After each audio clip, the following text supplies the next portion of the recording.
Nabi bersabda, qala Allah Ta'ala, Allah berfirman di dalam hadis Al-Qudsi.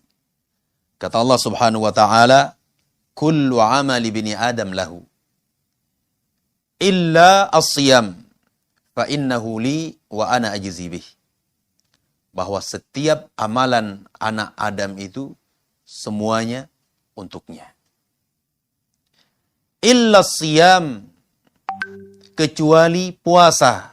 Kata Allah Azza wa Jal, fa innahu li, maka puasa itu untukku, kata Allah Subhanahu wa Ta'ala, dan aku yang akan membalasnya.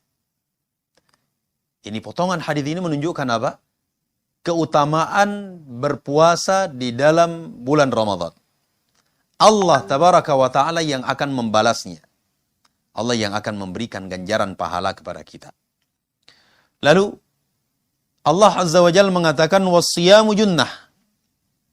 Siam, puasa tersebut adalah benteng yang akan menghalangi seseorang dari kemaksiatan kepada Allah, yang akan menjaga kalbu seorang hamba dari penyakit hasad, penyakit iri, dengki, berburuk sangka, dan yang lainnya dari amalan-amalan yang jelek, amalan-amalan kejelekan. Ya. Qala wa idza kana yaumu shaumi ahadikum fala yarfath wa la yaskhab. Apabila salah seorang di antara kalian dalam keadaan berpuasa, maka janganlah ia melakukan hal-hal yang mengandung ar-rafath ataupun hal-hal yang mengandung kefasikan, yang mengandung kemaksiatan kepada Allah Subhanahu wa Ta'ala.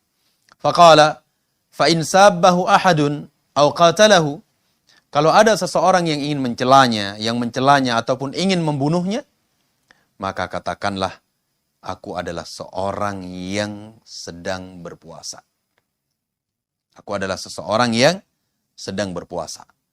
Lalu Allah mengatakan lalu Nabi sallallahu alaihi wasallam mengatakan walladzi nafsu Muhammadin biyadihi, demi zat yang jiwaku ada di tangannya. Kata beliau, la khulufu famis shaim atyabu indallahi min rihi al-misk.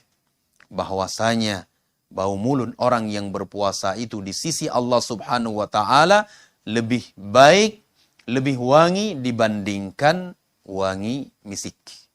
Luar biasa keutamaan berpuasa di dalam bulan Ramadan. Nabi alaihi salatu wasallam juga mengatakan lis-shaim farhatani, bahwa orang yang berpuasa itu memiliki dua kebahagiaan.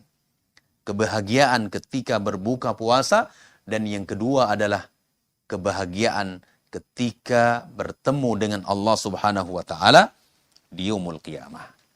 Maka di sini saya terangkan, saya jelaskan kembali bahwa seorang hamba yang mengenal dan mengetahui keutamaan sebuah amalan, maka ia akan bersemangat untuk beribadah di dalam amalan-amalan tersebut.